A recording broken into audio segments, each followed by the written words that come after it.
Thank you so much. Will I be able to share some slides, share my screen? Absolutely. Yeah, you should be able to share the screen. We'll stop our screen share there. You should be able to now, All right. and I can see it. Perfect. Okay, good. And you don't see all my notes. You just see the slide, right? I just always want to make sure of that. Yeah, I know, right? No, I don't see the wizard behind the Yes. screen. Okay. Well, Hunter, thank you so much for that introduction. I'm so excited. We have a tall order to literally rewire our brains in 30 minutes. I do want to just disclaimer, it's going to take time to do that. So these are some concepts that I'm going to provide that hopefully resonate with you. And I'd love to keep this as interactive as possible. So if you have questions in the chat, I'll be asking you questions as I go along. I want to be able to tap in and see where you are on your journey and see how we can go along this journey together to rewire our brains for belonging. So I'm so thankful to Power to Fly for allowing me the space to talk to you all about this today.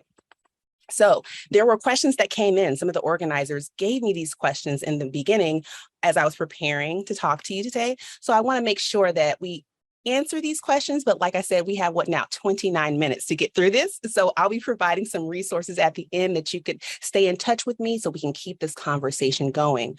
But some of the questions I'd like to touch on are, what is belonging? How is belonging different from inclusion? Why are our brains wired for bias, as Hunter explained? And how can we rewire them to have a mindset that supports belonging? What are some practical strategies for creating belonging?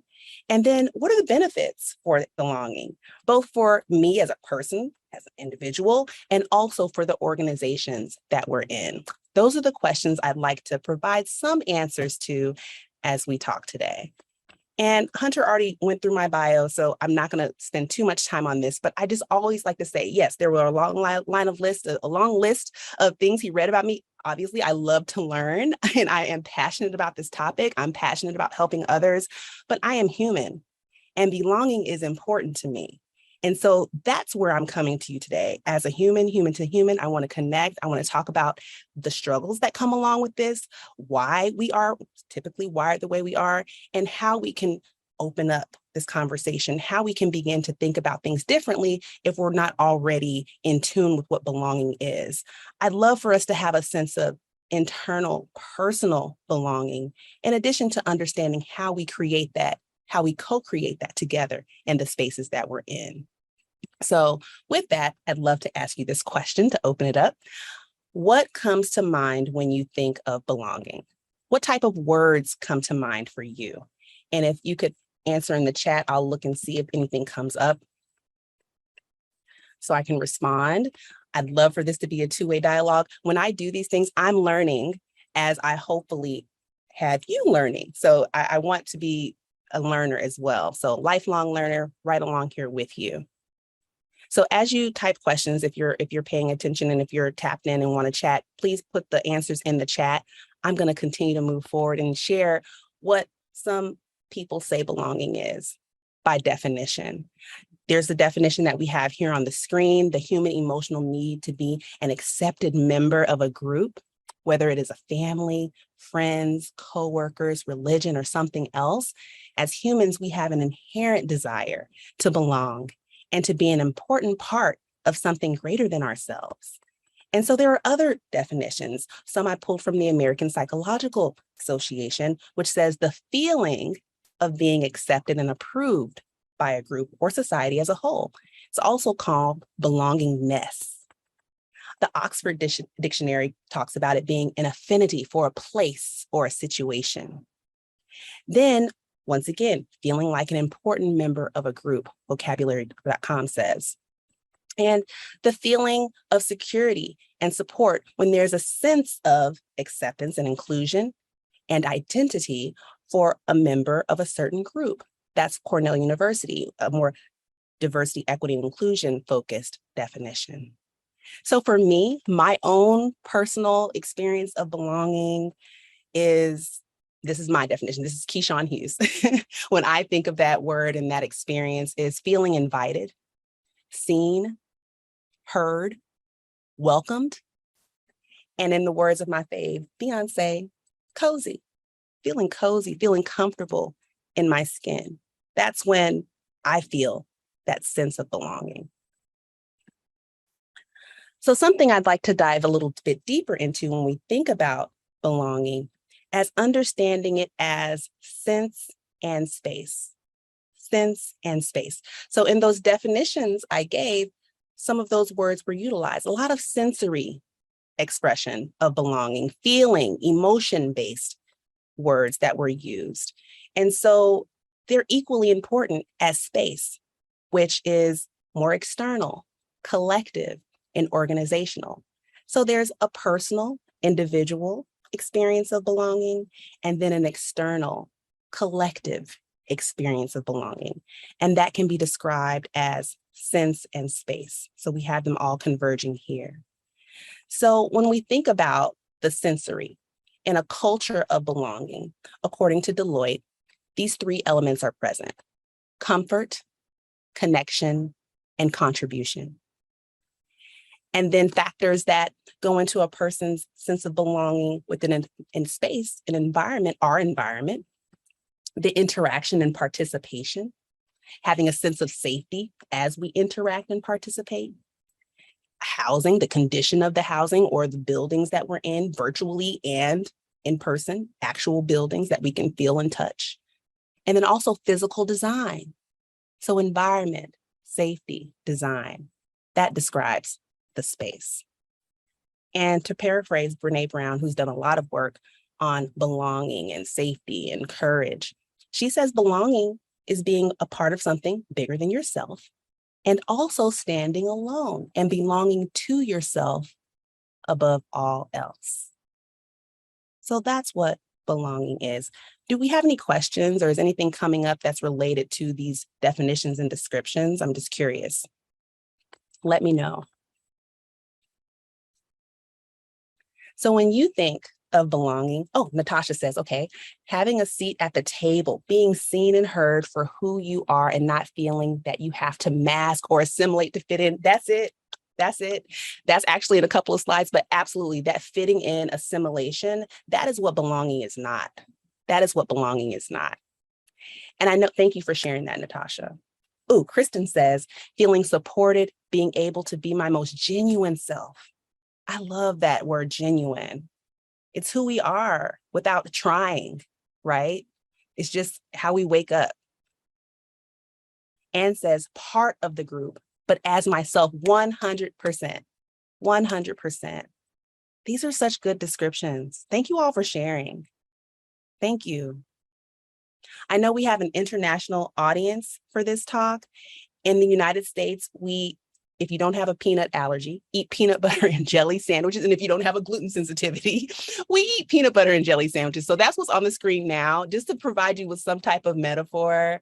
That's belonging. Sense and space go together like peanut butter and jelly. So I just want to provide that understanding that belonging is both internal, personal, and then also external, cultural, collective. And they go together to make the most delicious meal. Okay? Sense and space. Belonging is sense and space. Tabitha says, in the party metaphor, I think of belonging as being asked to the dance. Yes. And then not being judged by whatever dances you do once you get on the dance floor. Okay. Right?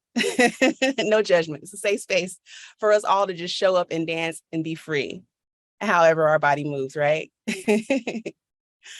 Christy asks, what ways can you get lower level management to stay engaged with making employees feel the belongingness? Ooh, I would say to really tap in internally. It's challenging to even understand and connect with what belongingness can be if you're not cultivating it as an individual yourself already. So that's one way. We all are important as individuals in all ways in which we show up and the roles and responsibilities we have within organizations. So owning that for yourself, So, because it's important. How many of you heard of Maslow's hierarchy of needs? As we go up the staircase, we get more and more closer to self-actualization, or to really just thriving, just feeling like our most genuine selves. Feeling important, feeling that sense of purpose. At the bottom level, our basic need is for food, shelter, water, warmth, food, those things. And those are our survival orientation needs. right?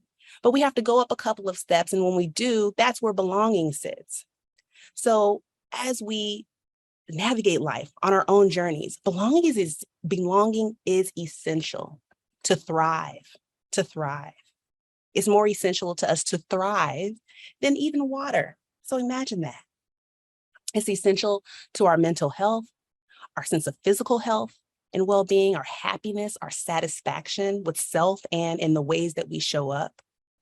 And when we don't feel that sense of belonging and when we're not in spaces that cultivate belonging, there has been research that shows that there's a tie to stress rates increasing, illness increasing, depression going up, and well-being decreasing. The numbers show that when we don't feel that sense of belonging, both as a sense and within the spaces we occupy. So it's absolutely essential. And I want to go back into the comments and say, who said what belonging is not? Oh, also, I didn't say what Yetta says, psychological safety. My voice is heard. Yes, psychological safety must be present for belonging to exist. And yes, Natasha said, belonging is not fitting in. It's not fitting in. I had to learn that personally, through my own corporate journey, my own life journey, that I could be in the midst of a crowd of people in a community that I chose to be in, that accepted me, I thought accepted me, and feel alone, feel a sense of loneliness, feel a sense of like nobody really understands me here. And that was my experience of fitting in, right? There was a feeling, when we're fitting in, there may be a sense of disconnect from yourself and from others, right? Distrust. There might be unhealthy competition that's present, jealousy, or lack of appreciation. And when it comes to neuroscience, those are all connected to pain networks in our brain. So if we feel disconnected, distrust, unhealthy competition, jealousy, lack of appreciation, we can literally feel physical senses of pain if we're in tune with our body's awareness and the signals that it sends us. So shape-shifting yourself into an identity to survive, or masking, that's also known as like a fawn response when it comes to neuroscience language. And I'll talk a little bit more about that in a couple of slides, but those are all what belonging is not. Those are what belonging is not. Someone says in the comments, belonging is not code switching. Belonging is not code switching. If you're in a space where code switching is welcomed, it can be. If people say, hey, come here as your whole self, code switch, you can thrive if you do that. It can be. But when you are forced and have to do mental gymnastics to try to speak other languages, present yourself in other ways. As a Black woman, my hair doesn't naturally come out like this. It's easy to style. That's why I choose to have it like this. But if I was in a space where I had to do my hair like this and it had to be this way in order for me to be accepted, seen, heard, or even invited to the table, that is not a space in which I belong as my most genuine self. That's a code switch, right? But if I can come as I am, like today, you might see me like this, tomorrow I'll be in braids, okay? And if that is welcomed, if that is even celebrated, that is where belonging, that's a space where belonging exists. And that's where I'm being genuine to myself. I feel my most cozy, my most comfortable. That's where belonging is. So thank you for sharing that, Anne. Christina asked, how do we make it not part of our job to be the advocate for fairness, as it can be absolutely exhausting? Whew. I had to take a breath with that one. That's good. There's a model in neuroscience called the SCARF model. And SCARF stands for status, certainty, autonomy, relatedness, and fairness. So those 5 ways of being are crucial for social human engagement. So they're connected to different networks in our brain that every human operates with, and some are prioritized above others. So when you speak about fairness, I might be a kind of person where fairness is very important to me. So it possibly wouldn't be exhausting for me to try to make everything fair, because that's the language I speak. That's the way my brain works. So I'll come to that's the value add that I provide in spaces that I'm in. I'm going to speak in a space and in a way that communicates fairness. Fairness is important, though. In culture, all 5 of those must be in the SCARF model. Status that is respected, having a sense of certainty that is spoken to, information that's given, autonomy, having a sense of autonomy where I can have boundaries that help me feel safe, relatedness, there's that camaraderie that's natural and genuine that feels comfortable, and then fairness. Those need to be in a space for me to thrive, right? And when those are off, that can be a challenge. So that's what I would say. How do we make it not part of our job? If it's not your natural affinity to fight for fairness, then possibly orient yourself in a way where you can do things that feel more authentic and genuine to you.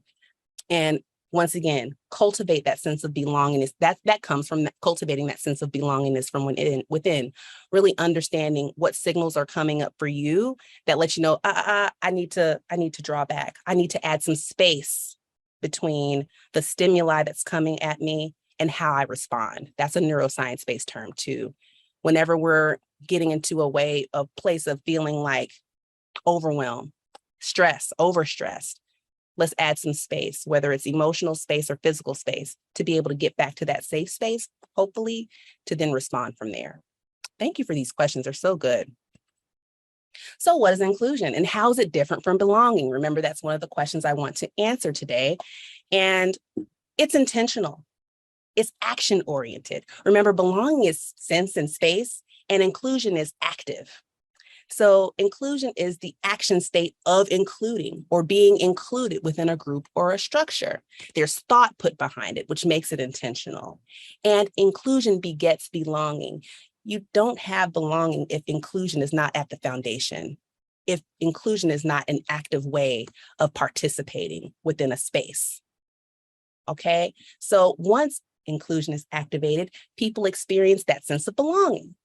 They begin to feel belonging in the space. Does that make sense? So if we had a formula or a diagram, inclusion would be at the foundation, and then you could begin feeling belonging, both as a sense and within the spaces that you occupy. So if you're not including, you may be either unintentionally or intentionally excluding. That's typically the way our minds work. So our the goal of people, leaders within organizations should be to make a commitment to putting intentional effort towards creating inclusive spaces. It's constant. It requires consistent work, growth, a growth mindset, effort, communication, and collaboration. It's a living, breathing concept.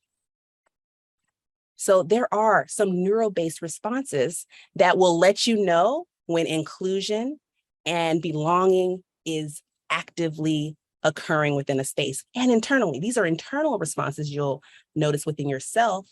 And then also you'll see it in those who occupy the space with you. They're known as stay and play, rest and digest, tend and befriend. So the neurochemical response that's at work when you're in these states of stay and play, rest and digest, tend and befriend, oxytocin is being produced internally. It's our bonding hormone that helps us to feel closer to others. Then we have dopamine. It's our body's natural way of sending pleasure sensors that we're enjoying this experience. We're enjoying how it feels in our body right now. We're enjoying the spaces that we occupy. We feel a sense of reward. We move towards project. We move towards engagement with others when we feel these neuroscience-based reward responses. There's also serotonin, so we have a balanced mood. And when we have this happen, that's when you'll see innovation happen within an organization or a team. You'll have calm. You'll have a present alertness. So you're actively engaged, but not in a way where you're overstressed or overwhelmed. And you'll see positive outcomes and results, both in measure and in feeling. On the other hand, when we exclude, there is a neuroscience-based response as well. How many of you are familiar with the fight, flight, freeze, fawn response? You can put some number ones in the chat if you're familiar with that. Maybe fight flight is you're very aware of that. There's also freeze fawn. So fight, there could be a lot of unhealthy conflict. Flight, you could disassociate, want to leave the situation, the experience, the space. That's where presenteeism happens. Freeze, you might feel stuck. You might feel a lot of anxiety, perfectionism. I can't speak or say anything unless it comes across in code switching in an unhealthy manner, right? Fawn, also putting on the mask, taking it on and off, that can lead to burnout. It's exhausting. Like you said, if you're always fighting for fairness, if you're the only one that's doing that, that can be exhausting over time. So those are the neurochemical responses. And internally, your brain is sending cortisol throughout your body. And cortisol is there to help us survive, to help us get out of damaging or dangerous situations for 3 to 5 minutes at a time. But if we're always in a stress response, we're always feeling what we're fighting for our survival in an organization or on a team, or fighting to be heard, or just in conflict in these uncomfortable ways that we feel a sense. These are sensory, right? And we can also see external cues of this happening within teams and companies. This is when engagement drops, right? This is when there's distrust on teams and we don't create anything innovative. We're just going through the motions, right? So that's how you can know when that's present. So why do we even do it? Everyone says yes. Thank you. Thank you. Everyone's understanding where I'm coming from this. We do it because our brains are wired for survival and efficiency. They weigh 3 pounds, yet they consume 20% of our energy, even at rest, and even more of our energy when we're learning something new. So if any of these concepts are new to you today, your brain is working possibly up to 30 to 40% of taking your body's total energy right now, okay? And so our brains want to be efficient, they want to be fast, and they want to help us survive. That's when they wake up 24 hours a day, 24/7, 365, that's what they're wired to do. So whatever is familiar gets elevated and prioritized, even when it's not in alignment with our personal and organizational values. So we operate from an automatic, habituated place. So we want to use this most powerful system internally. It's right inside of all of us. It has the capacity to do the most complex things that we haven't even seen yet. So we want to use it to the best of our brain's advantage. And we can rewire it because of neuroplasticity. Our brains can change if we put intention and time towards making that happen. So can we rewire our brains to be inclusive and to cultivate belonging? You absolutely can. You absolutely can. And I have 5 more minutes. I think I'm doing good on time to talk about what those are. And this came up earlier in our conversation. Psychological safety must be present. You must feel psychologically safe even within ourselves. We have things that are working as inner critics, things internally that keep us, that limit us. We have internal limitations. So we have to feel psychological safety even within ourselves. So like Brene Brown says, we can stand alone above all else. And then we take that into the spaces that we're in that must also be psychologically safe. We shouldn't be punished or humiliated for speaking up for fairness or any other type of quality that is essential to our thriving. We should be able to take interpersonal risks without fear of being excluded and left out or looked over. We should feel accepted and respected.